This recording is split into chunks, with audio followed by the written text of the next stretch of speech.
Let me give you a Bible philosophy that teaches how to get whatever you want. That's the title of the next set of notes. How to get whatever you want from the Bible. Now again, I'm an amateur when it comes to the Bible. I'm not a pro. But this I can quote, and I think that'll be sufficient.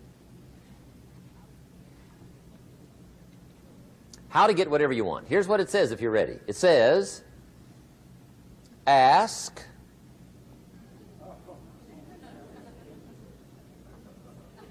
That's it. End of notes. Ask. If there's one art in life to learn extremely well, that's got to be one of them. The art of asking. What does ask mean? Ask means, what do you want? And the formula is staggering. It says ask and what? A guy ought to look into that.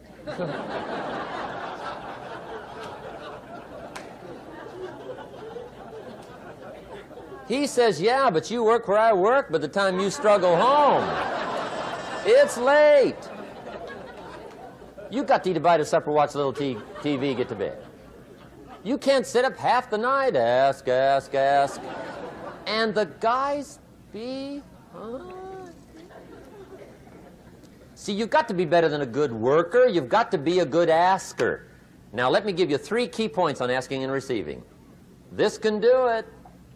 Number 1, asking is the beginning of receiving. Asking starts a unique process, mental and emotional. I don't even know how it works. All I know is it works. It's like pushing a button and all this machinery starts working. I don't know how. It just works. There's a lot of things you don't need to know how. Just work them. Some people are always studying the roots. Others are picking the fruit. I mean, it depends on what end of it you want in on. Asking is the beginning of receiving, so start the process. Here's number 2. Receiving is not the problem. Receiving is automatic. Now, if that's true, receiving is not the problem, what's the problem? Failure to ask might be one of your major problems. I don't know. Check it out. The guy says, oh, now I see it.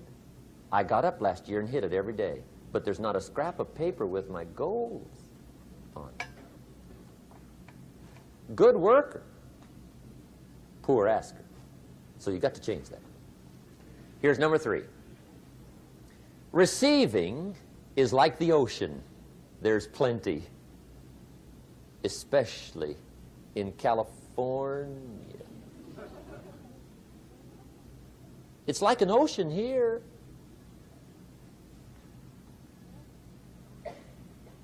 Success is not in short supply. It isn't rationed, and you stepped up to the window and it was all gone. No, no, no.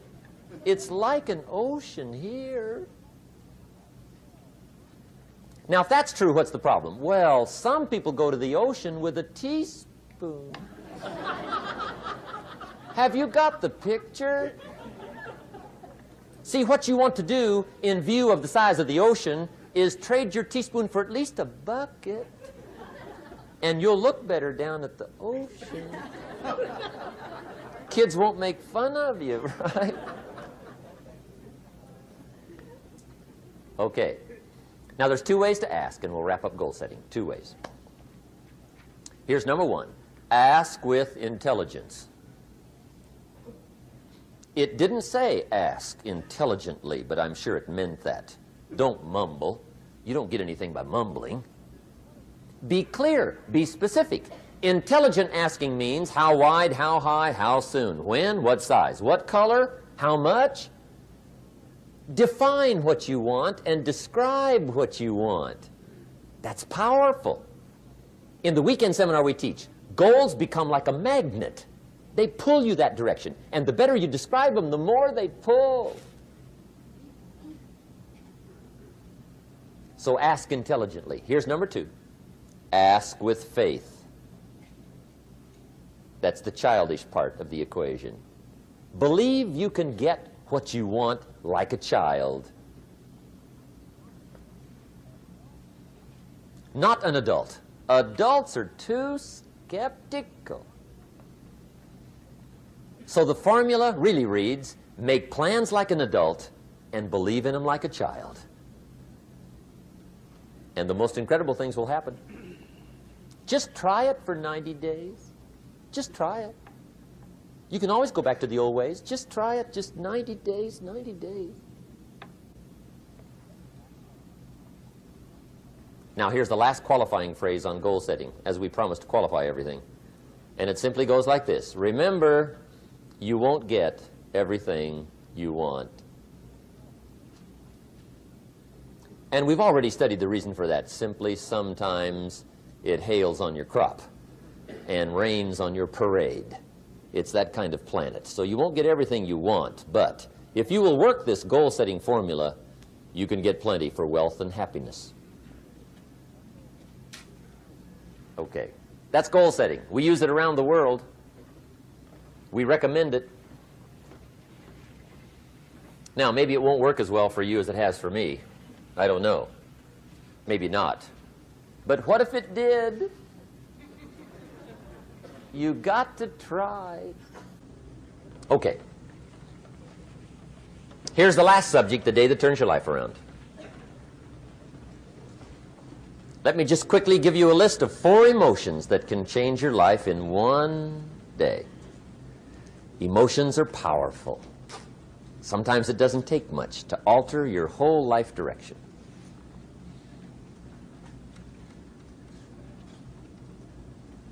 Okay, here they are. Number 1, disgust.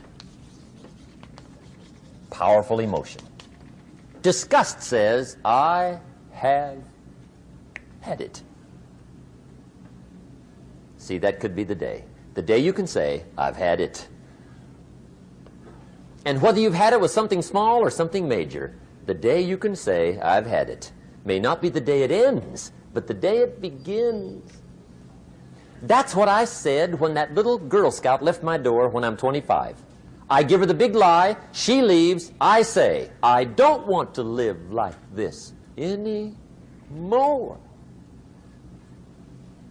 I've had it with lying and being broke. Powerful day. The man's finally had it with mediocrity. He's had it with being a loser.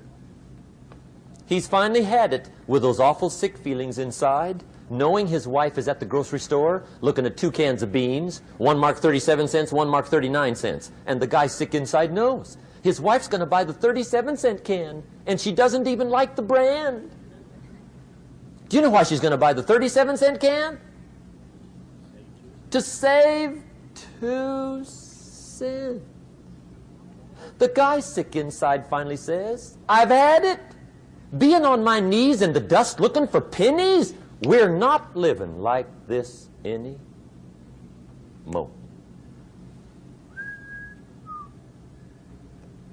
Could be the day that turns your life around. The day you can say, I've had it. He walks into his closet and rips everything in it to shreds and says, I've worn this embarrassing stuff for the last time. And not only will I never wear it again, no one else will ever wear it again. Commit an act that says, I've had it. Powerful. Here's the next one, decision. And decision-making is powerful. And it's emotional. That's those knots in the pit of your stomach, right? Waking up in the middle of the night in a cold sweat, trying to decide. We sometimes call it inner civil war. What shall I do? Well, for progress, you must decide. The best advice I can give you came from a wealthy friend of mine who said, if it's easy, do it easy. If it's hard, do it hard. Just get it done. If you went home tonight and in the next few days cleaned up a whole list of decisions, that might furnish enough inspiration for the next 10 years. I found this out many times after you've decided. Getting on with it is easier than deciding. Sometimes decision is the toughest part. Here's the next emotion, desire, wanting to bad enough. And I don't know how to tell you to want to. That's something you've got to come up with. There's two things I know about desire. Number one, it comes from inside, not outside. You don't send off for it. Number two, I know desire can be triggered by something. Who knows what it might be? Sometimes desire waits and sleeps for something to happen. Maybe it's a book, maybe it's a song, maybe it's a sermon, maybe it's a lecture, a seminar, maybe it's the conversation of a friend, a happening, an event. Who knows?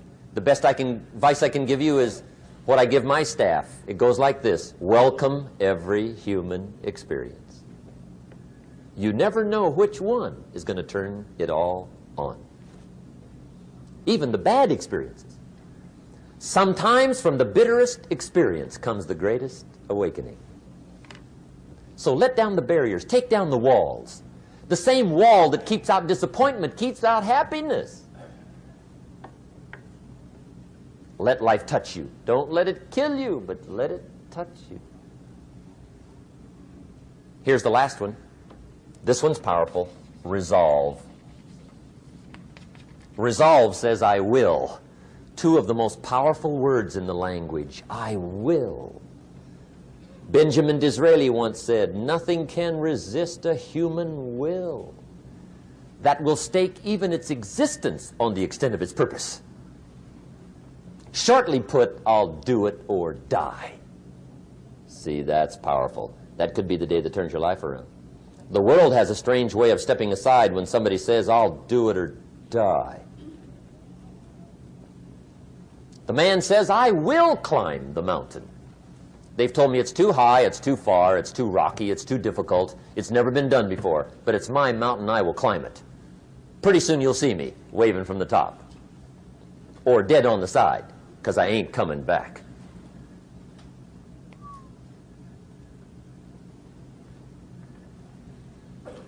The best definition I ever got from the word resolve came from a little junior high girl in Foster City, California, up north. I'm talking to the junior high kids one day. I love to ask kids definitions. They come up with beauties. I got to the word resolve and I asked, who can tell me what resolve means? And I got several hands, and they were all pretty good, but the last one was the best. Little girl, about 3 rows back, held up her hand. She said, Mr. Rohn, I think I know what resolve means. I said, darling, what do you think it means?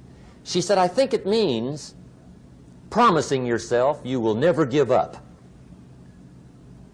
I said, that's it. Webster, stand aside. That is the definition. Promise yourself you will never give up. I asked the kids, how long should a baby try to learn how to walk? How long? How long would you give your average baby before you shut him off? How long? See, any mother in the world would say, you're crazy. My baby's going to keep trying until it learns how to walk. What a magic formula. Now let me show you what triggers all emotions into activity that brings results. And results is the name of the game. Here it is. Action. Finally, you must do something about how you feel. Jesus, the master teacher, said, don't just be listeners, be doers. The world admires the doers. Whatever it takes to get you to try harder, read more, set your goals, and go for it. Here's the next attitude disease. Overcaution. Some people never will have much. They're too cautious. Now, you can also be too reckless, but you can also be too cautious. This is called the timid approach to life. And my caution was always the risk. Risk used to drive me right up the wall. I used to say, what if this happens? It's called the language of the poor.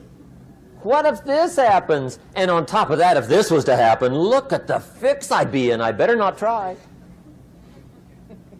I could always ace myself out. Then I'll tell you what changed my whole life when I finally discovered it's all risky. The minute you were born, it got risky. If you think trying is risky, wait till they hand you the bill for not trying. If you think investing is risky, wait till you get the tab for not investing. See, it's all risky. Getting married is risky. Having children is risky. Going into business is risky. Investing your money is risky. It's all risky. I'll tell you how risky life is. You're not going to get out alive. That's risky. The Englishman says, well, if that's the way it's going to work out, let's give it a go. Right, that's what it's for. Give it a go. Somebody says, yeah, but I'm looking for safety and security. Fine, then huddle in a corner. We'll cover you with a sheet, bring you 3 meals a day. And we'll protect you, feed you, look after you, care for you. We won't let anything happen to you, and you'll probably live to be 100. The guy said, well, yeah, I'd live to be 100. But what a way to live. Right. What a way to live, safe and secure. Don't ask for security. Ask for adventure. Better to live 30 years full of adventure than 100 years safe in the corner. And see, it's not important how long you live. What's important is how you live. Here's the next attitude disease. We're almost through with this motley list. In fact, we're almost through. Hang on. The next one is pessimism. Pessimism, the deadly disease of always looking on the bad side, the problem side, the difficult side, checking all the reasons why it can't be done. The poor pessimist leads an ugly life. He doesn't try to figure out what's right. He tries to figure out what's wrong. He doesn't look for virtue. He looks for faults. And when he finds them, he's delighted. How ugly. This is the poor guy who looks through the window, doesn't see the sunset. He sees the specks on the window.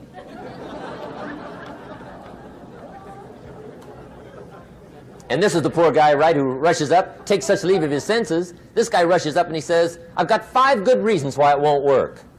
He's so dumb he doesn't know all you need's 1. He's got 5.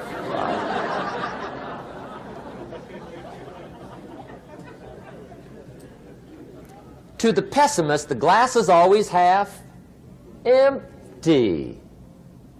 To the optimist, the glass is half full.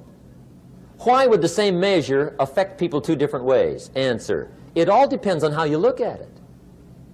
Our lives are mostly affected by the way we think things are, not the way they are. The way we think they are affects us most. There's a subject we don't have time to get into tonight called better thinking habits. One of the major things Shove taught me when I met him, he said, poor thinking habits keeps most people poor. Not poor working habits. Most people work hard, but they don't think hard. And Shove taught me that the mind is like a factory, a mental factory.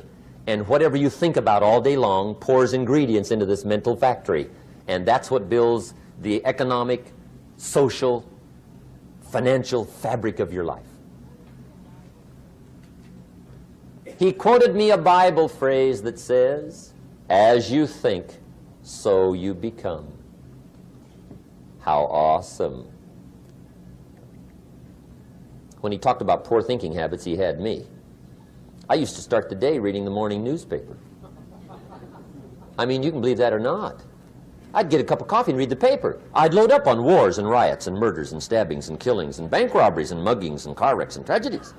I'd even read the back pages. I seem to like that stuff for some weird reason. I'd load up on all that, and then I'd start the day. You can imagine the kind of days I used to have. You walk around on your financial knees. They call you economic peewee.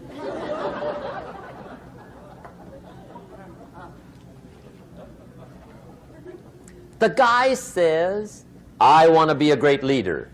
Wonderful. The first thing we do is follow him to his house. When we get there, we walk in and check his library, number one. Somebody says, well, why check his library? The reason is because what a man reads pours massive ingredients into his mental factory, and the fabric of his life is built from those ingredients. You would not believe what some people have got in their house to read. You would not believe. One of the best dressed up words I know for a lot of it is trash. Can you imagine dumping a barrel of trash into this mental factory every day and coming out with a rich, dynamic, positive life? It can't be done. You might as well try making a cake with cement. The kids back in Danbury, Connecticut, high school, they're asking me questions one day. I'm talking to the kids. Kids got good questions these days. One of them said to me, Mr. Rohn, how do you build the good life? I said, it's simple. It's not easy, but it's simple. Here's how you build anything. Select the right ingredients, keep out the wrong ingredients, and it starts with thought. Everything starts with thought. So you must be wise and careful what you think about, because that starts everything. You got to be wise and careful. I asked the kids, what would happen if somebody dropped sugar in my coffee? They said, well, you'd be okay. I said, what if somebody dropped strychnine in my coffee? They said, well, you'd be dead. I said, correct. Lesson one, life is both sugar and strychnine. You gotta be careful. I said, what if my worst enemy drops in the sugar? They said, will you be okay? I said, what if my best friend, even by accident, drops in the strychnine? They said, well, you'd be dead. I said, correct. Lesson two, watch your coffee.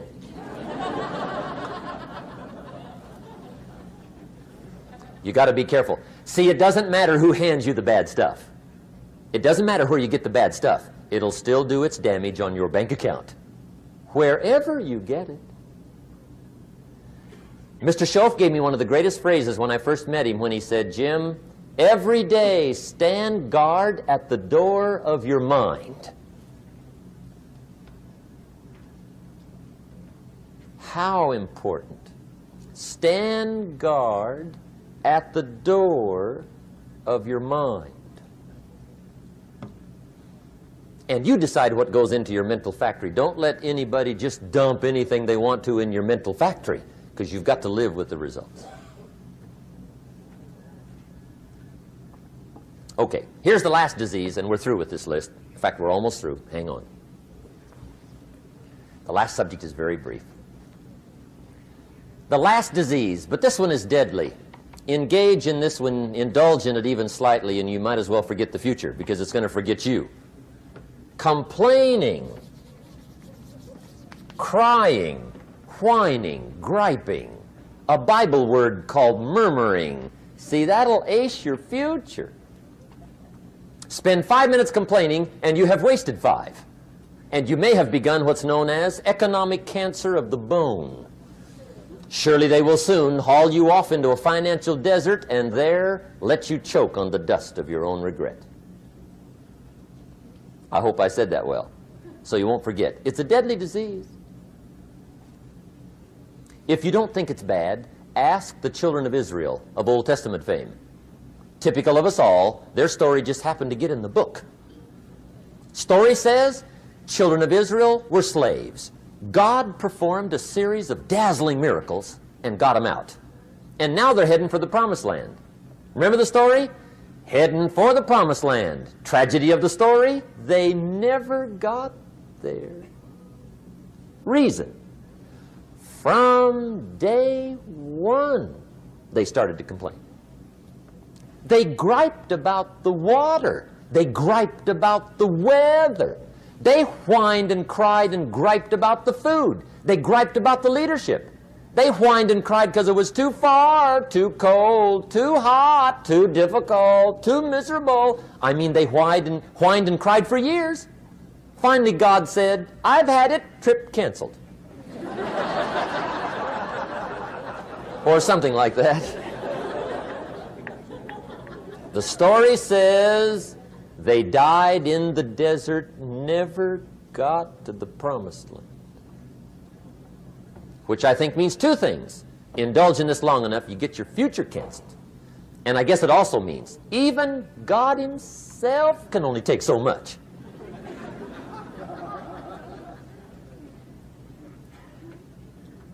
Okay. Just be on the lookout of the things that can destroy all the good you start. The war is on. And this evening, tomorrow, mentally, personally, socially, economically, you got to make sure you're winning the war. And this is part of it.